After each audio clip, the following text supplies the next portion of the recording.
27 दिन से ऊपर हो चुके हैं, लेकिन अभी तक धनगर समाज को उसका हक अधिकार नहीं मिल पाया। इस बात का बड़ा दुख है, जबकि इस सरकार में कहा गया था कि सबका साथ और सबका विकास होगा, लेकिन सबके साथ और सबके विकास के नारे के साथ में जो परिणाम सामने आया है, उसमें आजादी के 76 साल बाद भी दर दर भटक रहा उत्तर प्रदेश का ये धनगर समाज आज तक अपने हक अधिकार को पा नहीं पाया। सन 1950 से ही धनगर समाज को अनुसूचित जाति का दर्जा दिया गया, लेकिन उसके बावजूद भी उत्तर प्रदेश के अधिकारी ये मानने को तैयार नहीं। और जबकि इसी धनगर समाज से तमाम सारे लोग बहुत आगे बढ़ चढ़ करके तमाम पदों पे विराजमान हुए, इसी धनगर प्रमाण पत्र से और इसी धनगर समाज से सांसद बन गए, विधायक बन गए, जिला पंचायत सदस्य बन गए, डॉक्टर बन गए, इंजीनियर बन गए, वकील बन गए, सब कुछ बनते जा रहे हैं धीरे धीरे। लेकिन केवल वही लोग बन रहे हैं जिनके पास दौलत शोहरत है।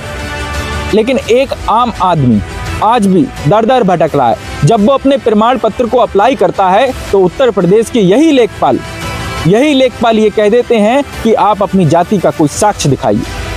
उत्तर प्रदेश के जब इन लेखपालों ने ये कह दिया कि अपनी जाति का कोई साक्ष्य दिखाइए, और 24 जनवरी 2019 को एक स्पष्टीकरण आदेश आता है जिसको सरकार ने माना है, और सरकार उस आदेश को लागू करने के लिए एक आदेश पारित कर देती है। उस जीओ में साफ लिखा गया है कि उत्तर प्रदेश के अंदर गडरिया समाज की 2 उपजाति रहती हैं, धनगर और नीकर। सक्षम अधिकारी इस बात की जांच पड़ताल करें। स्थलीय जांच पड़ताल को 24 जनवरी 2019 के शासन आदेश में दिखाया गया है, लेकिन उसके बावजूद भी ये लेखपाल साक्ष्य मांगते हैं। और उसी स्पष्टीकरण आदेश में साफ साफ लिखा गया है कि पूर्व में जिन भी धनगर समाज के लोगों का पाल और बघेल उपनाम लगा दिया गया था, उसको निष्प्रभावी मानते हुए, उसको निष्क्रिय मानते हुए सभी लोगों का सभी जगह धनगर दर्ज किया जाए। लेकिन उसके बाद भी ये भ्रष्ट अधिकारी मानने को तैयार नहीं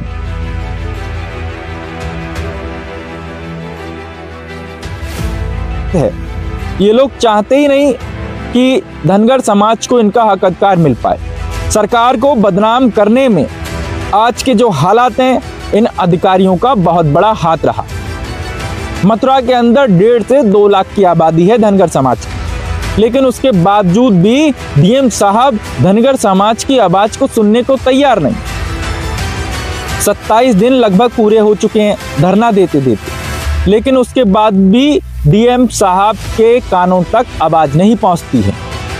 यही धनगर समाज जब मजबूर हो जाएगा, जब इस समाज में आक्रोश पैदा हो जाएगा, तब ये समाज सड़कों पे बड़े आबादी के रूप में उतरना शुरू हो जाएगा। तब इन अधिकारियों के कहीं ना कहीं कान में जूं रेंगना शुरू होगा। हाल फिलहाल में जो अभी 20 नवंबर को धनगर समाज का मथुरा के अंदर एक बड़ी पंचायत के रूप में जो धरना दिया गया है, जो आंदोलन किया गया है, जो आक्रोश धनगर समाज ने व्यक्त किया है, उससे शासन प्रशासन के महकमे में खलबली मची हुई है। लेकिन हम आपको बता देना चाहते हैं कि इस धनगर समाज को तब तक हक नहीं मिलेगा जब तक ये लाम बंद नहीं हो जाएंगे, जब तक ये अपनी आवाज को पूरी ताकत के साथ बुलंद नहीं करेंगे, जब तक ये सत्ता को ये एहसास नहीं करा देंगे कि इस देश के अंदर धनगर समाज की आबादी कम नहीं। इसी चीज को देखते हुए कहीं ना कहीं धनगर समाज का संघर्ष जारी है, लेकिन ये अधिकारी अभी भी मानने को तैयार नहीं है। 24 जनवरी 2019 के आदेश को मानने को तैयार नहीं है, हाईकोर्ट की रिटों को मानने को तैयार नहीं है, पंचायती राज विभाग के आदेश को मानने को तैयार नहीं है।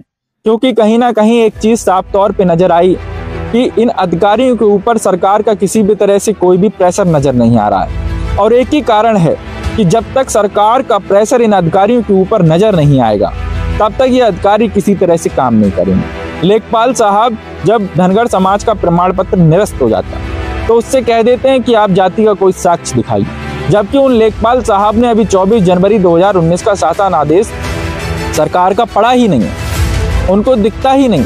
वो तो कह देते हैं ऐसे शासन आदेश ना जाने कितने आ गए, लेकिन इन शासन आदेशों से कुछ नहीं होने वाला। लेकिन जब इन लेखपालों के खिलाफ कार्रवाई होना शुरू हो जाएगी, तब कहीं ना कहीं ये लेखपाल अलर्ट हो जाएंगे उसके बाद में कभी भी ये अपनी रिपोर्ट में ये नहीं लिखेंगे कि अपनी जाति के साक्ष्य लाओ, जबकि शासन आदेश उसमें लगा दिया गया। शासन आदेश में साफ लिखा हुआ है, सक्षम अधिकारी स्थलीय जांच पड़ताल करे, वो भी निर्विवाद परिवारों से, और ये तय करे, सक्षम अधिकारी को ये पावर है, ये ताकत है, उसे शक्तियां दी गई हैं कि वो ये तय करे कि वो धनगर है या नीखर है।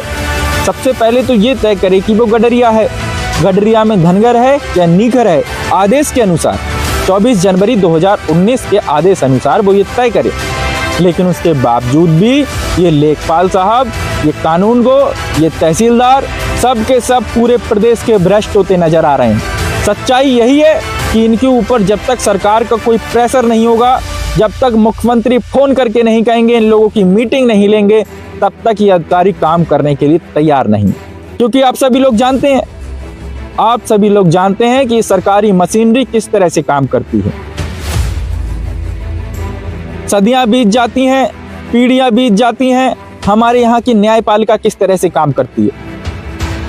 जमीनों के केस लड़ते लड़ते सारा जीवन गुजर जा रहा है, निर्दोष जेल में बैठा है, और जो दोषी है वो खुलेआम घूम रहा है, राजनीति की सत्ता के गलियारों में घूम रहा है। आज हालात बद से बदतर हो चुके हैं। जब तक न्यायपालिका स्वतंत्र रूप से काम नहीं करेगी, जब तक सरकार का दबाव इन अधिकारियों पर नहीं होगा, तब तक कोई भी काम आम आदमी का होने वाला नहीं। आम आदमी दर दर भटकता रहेगा। आज ऐसा ही हो रहा है। आज़ादी के 76 साल बाद भी जिस समाज को एससी का प्रमाण पत्र देने का प्रावधान इसी संविधान ने दिया था, आज वही समाज जब प्रमाण पत्र आवेदन करता है तो उसका ये कहकर के निरस्त कर दिया जाता है कि आप अपने प्रमाण पत्र दिखाओ, आप अपने परिवार में किसी व्यक्ति का प्रमाण पत्र दिखाओ। जबकि जो व्यवस्था है, जो शासन आदेश की व्यवस्था है, वो इसके बिल्कुल विपरीत है।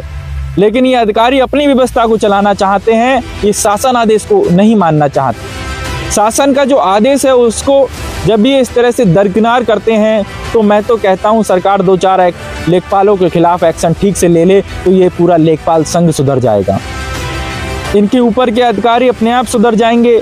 लेखपाल की रिपोर्ट में वो ताकत होती है जो ऊपर सुप्रीम कोर्ट तक नहीं कटती है, लेकिन लेखपाल के ऊपर कानूनगो का दबाव है, कानून के ऊपर तहसीलदार का दबाव है, और तहसीलदार के ऊपर एसडीएम का दबाव है, एसडीएम के ऊपर डीएम का दबाव है, और डीएम के ऊपर कोई दबाव नहीं आ रहा है ठीक से। कहीं ना कहीं यही समस्या आ रही है।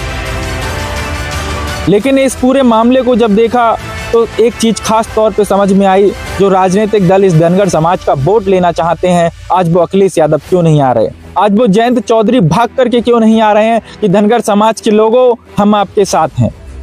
हालांकि रालोद ने, राष्ट्रीय लोक दल ने इससे पहले भी बहुत साथ दिया इस धनगर समाज का, और इसकी बहुत लंबी कहानी है। मैं एक वीडियो इसी के ऊपर लेके आऊँगा कि इस धनगर समाज का कितना साथ दिया है, और कहीं ना कहीं उनके साथ की बदौलत ही आज धनगर समाज इस स्थिति में खड़ा हुआ है।